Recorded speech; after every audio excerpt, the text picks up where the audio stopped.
Excel techno school, Guruvayanakere, Venur. Admission open now. Sir, ನಿನ್ನೆ ಅಮಿತ್ ಶಾ ಅವ್ರನ್ನ ಭೇಟಿ ಮಾಡಿದ್ದೀರಿ. ಬೆಂಗಳೂರಿನ ಅಭಿವೃದ್ಧಿ ವಿಚಾರಕ್ಕೆ ಸಂಬಂಧಪಟ್ಟಂತ ಒಂದಷ್ಟು ಚರ್ಚೆಗಳಾಗಿದ್ದಾವೆ. ಏನೇನು ಪ್ರಸ್ತಾಪಗಳನ್ನ ಇಟ್ಟಿದ್ದೀರಿ ಮತ್ತು ಯಾವ ರೀತಿಯಾದಂಥ ಭರವಸೆ ಸಿಕ್ಕಿದೆ ಅಂತ? ಅಂದರೆ ಈಗ 948A ನ್ಯಾಷನಲ್ ಹೈವೇ ಏನಿದೆ, STRR ಅಂತ ಹೇಳ್ತೀವಿ, ಸ್ಯಾಟಲೈಟ್ ಟೌನ್ ರಿಂಗ್ ರೋಡ್ ಅಂದ್ಬಿಟ್ಟು, ಇದು ಯಾವ ಅಂದರೆ ನಮ್ಮ ಬೆಂಗಳೂರು ರೂರಲ್ ಕಾನ್ಸ್ಟಿಟ್ಯೂನ್ಸಿ ಔಟ್ಸ್ಕಟ್ಸಲ್ಲಿ ರನ್ ಆಗುತ್ತೆ. ಅಂದರೆ ಡಾಬಾಸ್ಪೇಟೆಯಿಂದ ಮಾಗಡಿಯಿಂದ ರಾಮನಗರದಿಂದ ಹಾರೋಹಳ್ಳಿಯಿಂದ ಆನೇಕಲ್ಲು, ಹಾಗೆ ಹೊಸೂರ್ಗೆ ಹೋಗುತ್ತೆ. ಸೊ ಇದಕ್ಕೆ ಸುಮಾರು 2021ನೇ ಇಸ್ವಿನಲ್ಲೇ ಸುಮಾರು 2200 ಎಕರೆ ಜಮೀನನ್ನು ರೈತರಿಂದ ಸ್ವಾಧೀನಪಡಿಸ್ಕೊಳ್ಳಾಗಿದೆ. ಆದರೆ ಇದುವರೆಗೆ ಅವರಿಗೆ ಯಾವುದೇ ರೀತಿಯ ಒಂದು ಕಂಪನ್ಸೇಷನ್ ಪರಿಹಾರ ಕೊಟ್ಟಿಲ್ಲ. ಸೊ ಅಗ್ರಿಮೆಂಟ್ ಪ್ರಕಾರ 70% ಕಂಪನ್ಸೇಷನ್ನು ಕೇಂದ್ರ ಸರ್ಕಾರ ಕೊಡಬೇಕು, 30% ಕಂಪನ್ಸೇಷನ್ನು ರಾಜ್ಯ ಸರ್ಕಾರ ಕೊಡಬೇಕು. ಇದರ ಬಗ್ಗೆ ಆಲ್ರೆಡಿ ನಾನು ನಮ್ಮ ಹಣಕಾಸು ಸಚಿವರಾದಂಥ ನಿರ್ಮಲಾ ಸೀತಾರಾಮನ್ ಅವ್ರನ್ನ ಭೇಟಿ ಮಾಡಿದ್ದೆ. ಈಗ ಅದು ಫೈನಾನ್ಸ್ ಮಿನಿಸ್ಟ್ರಿಯಿಂದ ಕ್ಲಿಯರ್ ಆಗಿದೆ. ನಂತರ ನಮ್ಮ ಸಾರಿಗೆ ಸಚಿವರಾದಂಥ ನಿತಿನ್ ಗಡ್ಕರಿ ಅವರು ಅವರ ಇಲಾಖೆಯಿಂದ ಈಗ ಅದನ್ನು ಕ್ಲಿಯರ್ ಮಾಡಿದ್ದಾರೆ.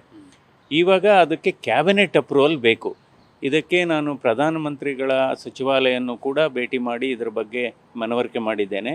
ಸೊ ನಿನ್ನೆ ನಮ್ಮ ಗೃಹ ಮಂತ್ರಿ ಅಮಿತ್ ಶಾ ಅವರನ್ನು ಭೇಟಿ ಮಾಡಿದ ಉದ್ದೇಶ, ಇದಕ್ಕೆ ಕೇಂದ್ರ ಸಚಿವ ಸಂಪುಟದ ಅನುಮತಿಯನ್ನು ಕೊಡಿಸ್ಬೇಕು.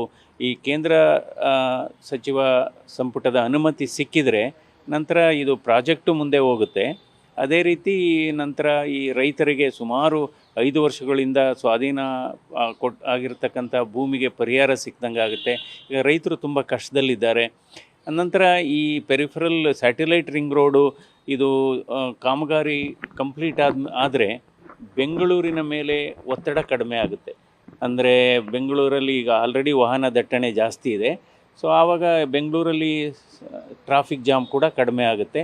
ಅದಕ್ಕೋಸ್ಕರ ಗೃಹ ಸಚಿವರು ಹೇಳಿದರು, ಇಲ್ಲ ಇದ್ರ ಬಗ್ಗೆ ನಾನು ಕ್ಯಾಬಿನೆಟ್ ಸೆಕ್ರೆಟರಿಗೆ ಮಾತಾಡ್ತೇನೆ, ಇದ್ರ ಬಗ್ಗೆ ನಾವು ಒಂದು ನಿರ್ಧಾರ ಮಾಡ್ತೀವಿ ಅನ್ನುವ ಸಕಾರಾತ್ಮಕವಾದಂಥ ಹೇಳಿಕೆಯನ್ನು ಹೇಳಿದರು. ಸರ್, ಈಗ ಪಿಯೂಷ್ ಗೋಯಲ್ ಅವ್ರನ್ನೂ ಕೂಡ ಭೇಟಿಯಾಗಿದ್ದೀರಿ, ಸ್ಯಾಂಡಲ್ವುಡ್ ಬಗ್ಗೆ ಮಾತಾಡಿದ್ದೀರಿ.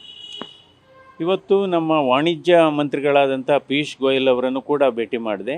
ಈ ರಕ್ತ ಚಂದನ ಅನ್ನುವ ಗಿಡಗಳನ್ನು ಮರಗಳನ್ನು ಬೆಳಿತೀವಿ. ಅದರಲ್ಲೂ ಕೋಲಾರ ಭಾಗದಲ್ಲಾಗ್ಬೋದು ಅಥವಾ ಕೆಲವು ನಮ್ಮ ಬೆಂಗಳೂರು ಸುತ್ತಮುತ್ತಲಿನ ಪ್ರದೇಶಗಳಲ್ಲಿ ರಕ್ತ ಚಂದನ ಮರಗಳನ್ನು ನಮ್ಮ ರೈತರು ಬೆಳೀತಾರೆ.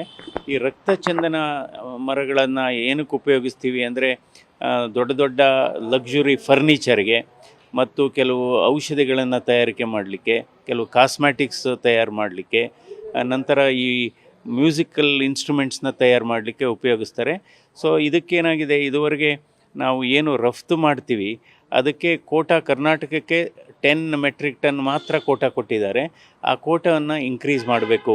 ಆವಾಗ ನಮ್ಮ ರಕ್ತಚಂದನ ಬೆಳೀತಕ್ಕಂಥ ರೈತರಿಗೆ ಬಹಳ ಅನುಕೂಲ ಆಗುತ್ತೆ. ನ್ಯೂಸ್ ಫಸ್ಟ್, ನಿರ್ಭೀತಿಯಿಂದ ನಿಮ್ಮ ಪರವಾಗಿ.